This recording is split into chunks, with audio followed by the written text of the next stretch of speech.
"You can't park that truck here." That shrill voice sliced through the quiet afternoon before I even turned off the ignition. Standing at the end of my driveway was her, the infamous HOA queen everyone warned me about.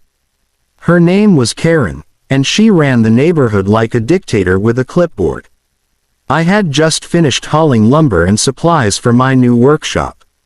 My property sat on the edge of an HOA community, but legally, my land wasn't part of it. I made sure of that before I bought it. No monthly fees, no silly rules about mailbox colors or lawn height, just peace and freedom. But clearly, Karen hadn't gotten the memo. She marched up, heels crunching on gravel, followed by two other board members looking just as smug. "This area has rules," she snapped. "We don't allow commercial vehicles or visible storage units. You'll need to move that truck and clean up this mess immediately." I kept my cool. "Ma'am, this isn't your HOA property. My land's outside your jurisdiction." Karen's eyes narrowed. "That's what everyone says until we find them. You're under our community protection plan whether you like it or not." I couldn't help but laugh. "You can't find someone who's not part of your HOA. Maybe check your map." Her jaw dropped. "Are you refusing to comply with an HOA directive?" "Absolutely," I said, "because I'm not under your HOA." She turned to the others. "Call the cops. We'll let them handle this." I leaned against my truck, calm as ever. "Go ahead," I said, smiling. Karen whipped out her phone, furious. She thought she was about to teach me a lesson. She didn't know the lesson was actually hers to learn. Within 20 minutes, my quiet driveway looked like the set of a courtroom drama. Karen had called in the entire HOA board, 3 middle-aged power junkies armed with clipboards, smartphones, and self-importance. They stood in a little huddle near my fence, whispering, pointing, and snapping photos like paparazzi. Every few seconds, Karen would turn to glare at me as if I'd stolen her crown. "Violation of fence height policy," one muttered, scribbling something down. "Improper vehicle storage," said another.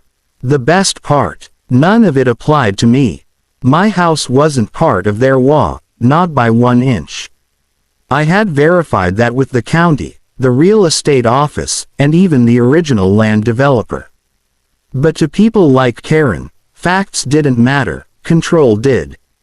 She strutted over and thrust her clipboard toward me like it was a badge of authority.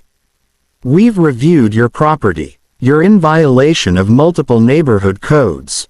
You'll need to pay a $500 compliance fee." I smirked. "You might want to check who you're talking to. This property's not under your HOA." Karen snatched the deed from my hand, skimmed it, and waved it off. "These maps are outdated. We'll let the police decide." "Good idea," I said, calm as a lake. Karen turned to her group. "We'll make an example out of him. Nobody disrespects the HOA." As she made the call, her voice oozed satisfaction. She truly believed I'd soon be in handcuffs for daring to defy her imaginary authority. I leaned against my truck, folded my arms, and smiled. I didn't need to say another word. Because what she didn't know, what was about to change everything, was who those police officers actually were. The HOA board waited at the end of my driveway like a firing squad, whispering and smirking as Karen made her official complaint.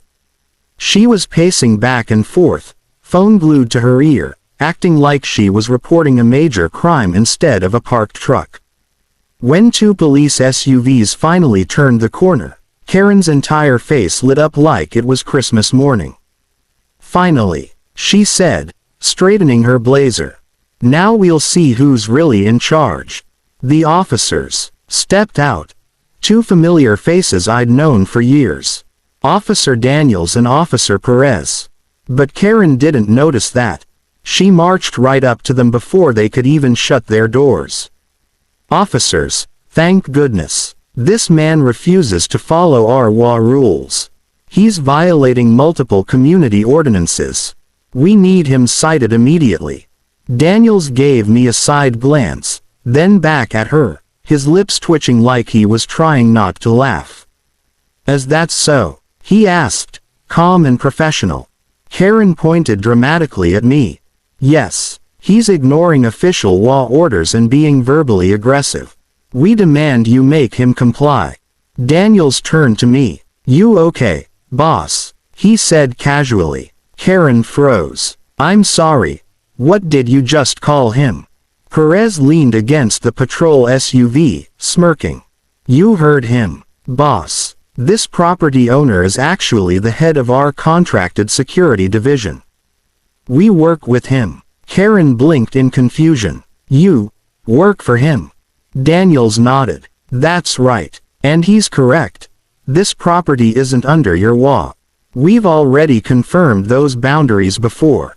Karen's mouth opened, but no words came out. For the first time all afternoon, she looked completely powerless. The cops hadn't come to take me away.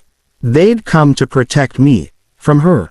The look on Karen's face was priceless, like her entire world had just been flipped upside down. The rest of the HOA board stood frozen, gripping their clipboards like shields, not daring to say a word. Officer Daniels cleared his throat. "Ma'am, for the record, this property is not under your HOA's authority. You've been trespassing on private land and harassing the homeowner." Karen's jaw dropped. "Trespassing. Harassment. I'm enforcing community standards." Perez chuckled softly. "Community standards don't apply to land outside your jurisdiction. You've been warned before about overstepping."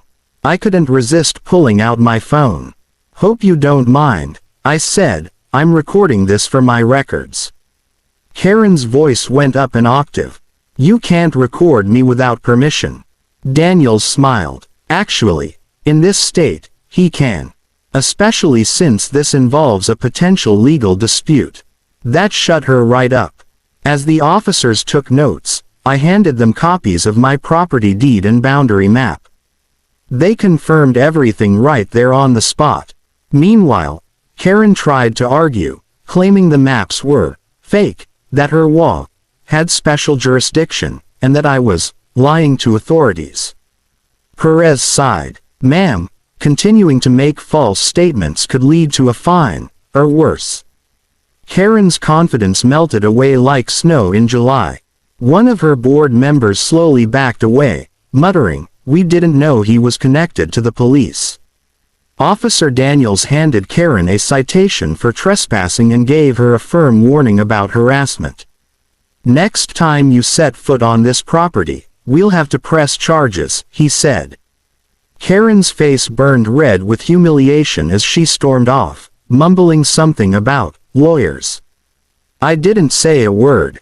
I didn't have to, because that day, the law finally spoke for me.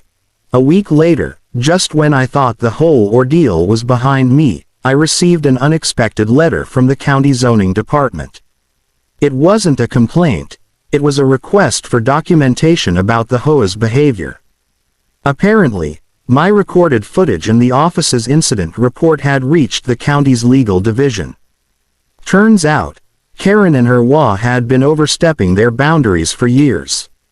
They'd been enforcing fines and rules on several homeowners who technically lived outside the HOA's limits, using intimidation and forged letters to scare people into paying. My case had opened the floodgates.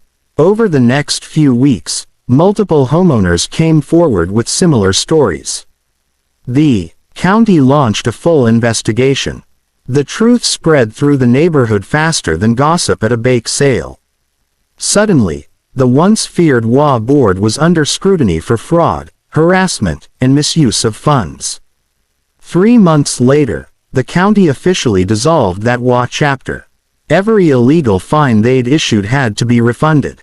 Karen lost her position, her reputation, and eventually her house. She sold it quietly and disappeared, leaving behind nothing but a "for sale" sign and a story the whole town would never forget. As for me, life returned to peace. My security company thrived, My neighbors finally respected boundaries, and no one dared to lecture me about community rules ever again. Sometimes, you don't need revenge or shouting matches. You just need patience, proof, and the truth. Karen thought calling the cops would put me in my place. Instead, she called the very people who worked for me. And in the end, justice didn't just knock on her door, it kicked it wide open. Moral: when you stand your ground with facts, not fear, bullies always collapse under their own lies.